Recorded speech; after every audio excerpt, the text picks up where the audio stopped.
kita melihat penjelasan penggunaan kompas di lapangan, kita akan review terlebih dahulu terkait apa itu kompas, terus kemudian ada struktur bidang, struktur garis, dan bagaimana cara mengukur struktur bidang dan struktur garis menggunakan kompas. Yang pertama ada kompas geologi. Kompas geologi adalah alat yang digunakan untuk menentukan arah, besar sudut, dan bentukan lapisan batuan. Lalu bagian-bagian kompas itu ada jarum kompas atau magnet, yaitu kedua ujung dari jarum kompas menunjuk ke arah kutub utara dan selatan magnetik bumi. Lalu ada lingkaran pembagian derajat. Pembagian derajat yaitu azimut dan kuadran. Ada klinometer untuk mengukur kemiringan bidang. Lalu ada bullseye level, nivo bulat mengukur horizontal kompas. Lalu ada klinometer. Klinometer sendiri sama seperti bullseye namun bentuknya tabung. Lalu ada kompas needle, yaitu jarum kompas menuju ke arah utara selatan kutub magnet. Kemudian ada struktur bidang. Struktur bidang yaitu strike dan dip. Yang pertama ada strike. Strike adalah sudut yang dibentuk antara bidang dengan arah utara sebenarnya. Dan ada dip. Dip adalah sudut yang dibentuk dari jurus terhadap bidang vertikalnya atau tegak lurus dengan strike. Lalu ada struktur garis, trend, plang, dan pitch. Trend adalah arah dari proyeksi struktur garis terhadap bidang horizontal. Plang adalah struktur garis yang dibentuk oleh struktur garis tersebut dengan bidang horizontal yang diukur pada bidang vertikal. Lalu ada pitch. Pitch adalah besar sudut antara garis dengan garis horizontal yang diukur pada bidang di mana garis tersebut terdapat.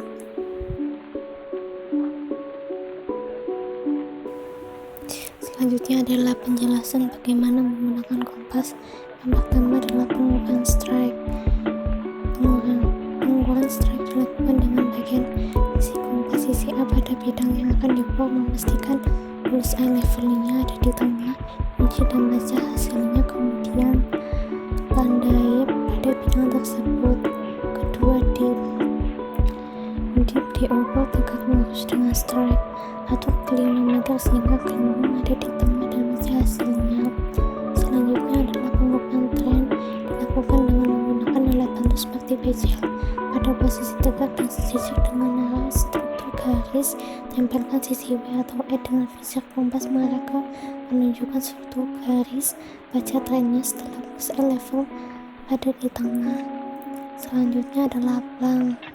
Plang diukur dengan menempelkan sisi W pada sisi alat bantu dan baca nilai plangnya setelah memastikan gelembung ada di tengah. Selanjutnya adalah pitch. Pitch diukur dengan membuat garis horizontal pada struktur garis tersebut yang mana memotong struktur garis yang akan diukur.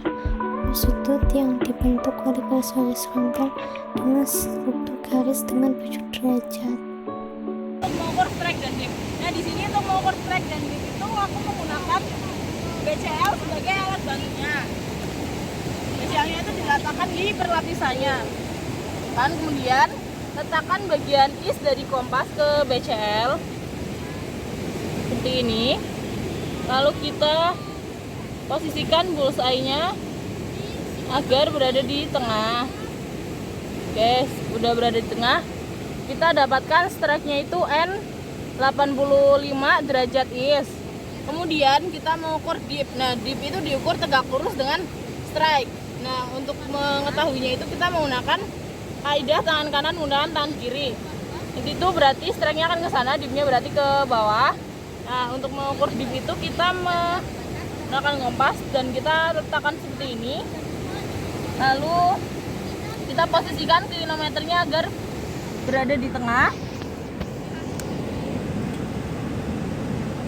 Oke, udah berada di tengah. Lalu kita dapatkan nilai dipnya itu 39. Kita akan menggunakan kompas dengan mengukur stok. Kita buat kompasnya itu dibuat segitiga.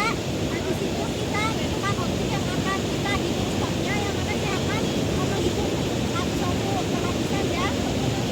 Untuk stok ini kita menggunakan kronometer dalam menentukan nilai stok.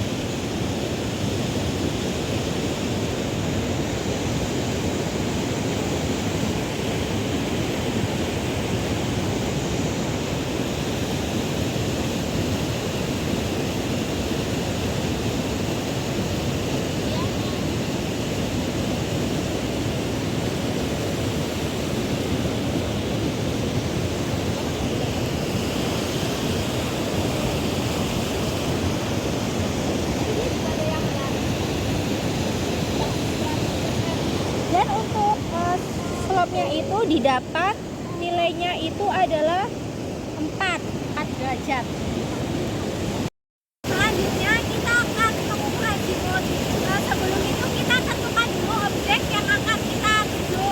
Yang mana saya akan mengukur azimut untuk bagian dan bangunan yang mana diri tersebut. Setelah itu kita letakkan kompas di sekitar sini, yang mana untuk cerminnya itu kita letakkan kita menghadap ke objek yang akan kita tuju.